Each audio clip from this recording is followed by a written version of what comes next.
On Beyond the Gates, Joey was flicking playing cards across the room but was stopping to stare at the Queen of Hearts when Vanessa walked in, asking if he would be tossing her away or keeping her. Vanessa recounted how they each tended to switch back and forth between running away and chasing each other. Joey was happy to have Vanessa as the Bonnie to his Clyde, except she kept trying to cash in her chips. He didn't understand what was so urgent about their taking their relationship public when they had all the time in the world. Vanessa remarked that Doug likely thought he'd have time like that as well.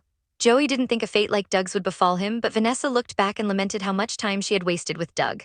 After finally taking off her wedding ring while vacationing with Joey in Puerto Rico, Vanessa had been ready to tell Doug their marriage was over the minute she'd gotten home. She was mourning the man and father, yes, but she had detached from her husband long before. Becoming emotional, Vanessa told Joey how she had been what everyone else needed from her, supermom for Deanna and Donald and the perfect doctor's wife for Doug. She had gotten a little of herself back by opening her real estate business, but she had still been trying to find fulfillment through a stream of meaningless affairs. Then she had met Joey, with whom she felt appreciated and respected, and Vanessa said she would crawl to get to him. Joey didn't want Vanessa setting fire to her life just to be with him. While he understood that Vanessa was ready to move on with her life, he knew that her kids were still grieving their father. Joey didn't want Donald and Deanna to lose their mother to him. Vanessa recalled how disillusioned Donald had been in discovering the secret life Doug had led and wanted to be honest about the way she was living. Joey promised Vanessa that he wasn't going anywhere. At Uptown, Lynette called Haley Val. Haley said that her name was Mrs. Bill Hamilton. Lynette was amused that she was going by Haley this time. Sensing that Haley had quit the game and found herself a keeper, Lynette was surprised since Val had been the expert scammer while she and Randy had simply followed her example. When Lynette said that Bill had seemed to her like all of Haley's other previous marks, Haley insisted that she had fallen in love with Bill. Didn't they deserve love after everything they'd been through? Haley asked. Lynette sighed that they probably deserved the opposite. Lynette promised that Haley's secrets were safe with her. Haley questioned the timing of Lynette approaching Bill for legal help, saying that the two of them used to engineer coincidences. Lynette assured that the embezzlement charges against her were real and that she had been referred to Bill rather than seeking him out specifically. Although Lynette was innocent, she wondered if karma had finally caught up to her, then marveled that Haley had found herself a rich man. Haley remembered they had thought money would solve their problems. Now Haley had new problems, dressed up in designer clothes. Lynette toasted her friend, saying she was getting everything she deserved. Bill told Tomás about the charges against Lynette and wanted his subordinate to thoroughly investigate the new client, since they couldn't simply assume she was telling the truth about her innocence. Tomás was surprised but thrilled that Bill wanted him to run point on the case, since he had never handled a criminal proceeding before. Bill asked if Tomás was up for it, especially after his unfortunate penile injury. Tomás was embarrassed but rebounded, asserting that he wouldn't accept anything less than winning. Bill admitted he had been testing Tomás and was impressed that Tomás had taken the heat and turned it into something positive. After pledging that he wouldn't tweak Tomás about the temporary incapacitation anymore, Bill advised him to take Kat out because most of his time going forward would be dedicated to his professional life, not his personal life. Chelsea and Kat shared a table at Orphe Jeans. Kat was annoyed that Chelsea was more interested in texting Madison than she was in Kat's sales figures, which were 6 months ahead of Kat's projections. Noticing that Kat hadn't been texting Tomás, Chelsea assumed he was buggin' because Kat didn't want to move in with him. Kat admitted that she was being a scaredy cat, with Danny having been betrayed despite giving up her career to be with Bill and Nicole only now beginning to reclaim herself after Ted's infidelity. Living with Tomás seemed to fit into Kat's vision of her future even less. There was also Tomás having slept with Eva to consider. Kat worried that, like Danny, she would snap if she twisted herself into being someone she wasn't for the sake of a man. Kat huffed when Tomás texted her wanting to get together that evening. When he arrived, Kat told him that he and Chelsea would probably be working for another hour, but soon Chelsea had to take off. Tomás excitedly gushed to Kat about how Bill was trusting him to tackle a criminal case despite his lack of experience, and if he handled that well, surely partnership was next. Kat was less than enthusiastic because it would further tie Tomás to Bill, and Tomás was disappointed that Kat was expressing negativity about his potential advancement instead of celebrating with him. Remembering how Naomi had idolized Bill only to be devastated by him, Kat didn't want the same outcome for Tomás, who was adamant that he didn't worship his boss. Kat winced when Tomás said he had gone into law to be Bill Hamilton.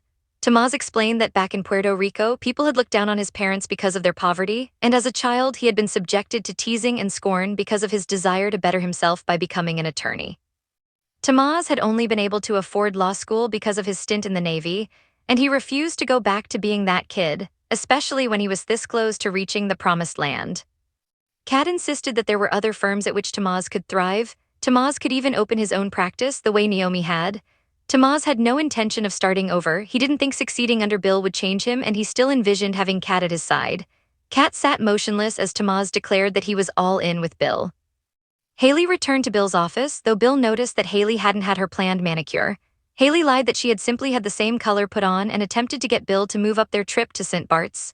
Bill said their vacation depended on Lynette's case and whether or not she was actually innocent. Bill praised Haley for her ability to read people and wondered what her take on Lynette was. Haley said she hadn't spent enough time around Lynette to be sure, and wasn't thrilled when Bill wanted Haley to assist Tomás on the case once they got back from the Caribbean. Bill attributed Haley's resistance to the probability that Haley just didn't want to spy on her friend. Bill reminded Haley that she had tried to use Tomás to make him jealous. Relieved that Bill hadn't been talking about Lynette, Haley understood that it was Tomás her husband wanted her to spy on. Maybe she could learn from the embezzlement case, Haley said wryly. It might teach her how to not get caught when she fleeced Bill and took him for everything he had. Bill thought the joke was funny. Haley smirked to herself. Danny got a foot massage from Andre while she designed a Christmas card using the photo of their drunken wedding in Vegas, in which they'd posed with Anita Williams impersonator Jackie Tyree. After Danny swore to the private Andre that only family and friends would see the card, Andre still wanted to replace it with an image that showed they were certain of their love and offered to pose with her in a sexy Santa shoot. Danny was all for playing reindeer games with her husband, but first they needed to stop by her parents' house to discuss how they were going to organize Christmas. Anita walked into the Dupree mansion exclaiming to Vernon, "I leave you alone and you're cheating on me with Ada." Vernon had been reading the poetic works of Ada M. Wright. He recalled how, while Anita's other suitors had showered her with finery when he'd met her, he had simply given her a book. "I couldn't sing to save my life," the patriarch chuckled, but he had known what lyrics had meant to her. Anita became somber as Vernon quoted a verse. When Vernon noticed, Anita said she was just tired after all the work that had gone into Winterfest, and she was already tired thinking of how much had to go into Christmas.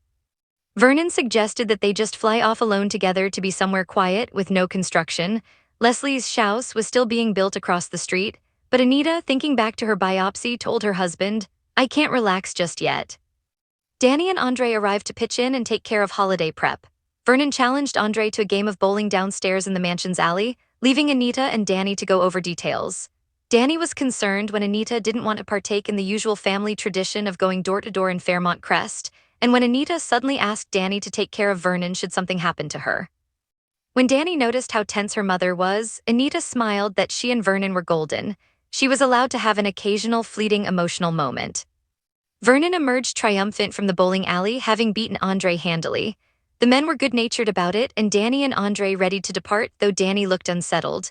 Vernon was glad his daughter and son-in-law were gone because he wanted to pamper Anita, unable to fathom what his life would be like without her.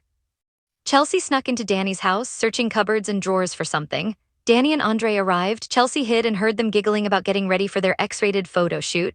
When Chelsea got pelted by undergarments, she gave up and revealed herself. Danny smiled that she knew Chelsea was looking for her Christmas presents. Then Danny asked her daughter if Anita seemed any different to her. To Chelsea, Anita didn't. Danny felt that Anita had been cryptic, but also that she had been taught by her to trust her instincts. Something was off, Danny decided. Beyond the Gates airs weekdays on CBS and streams on Paramount+.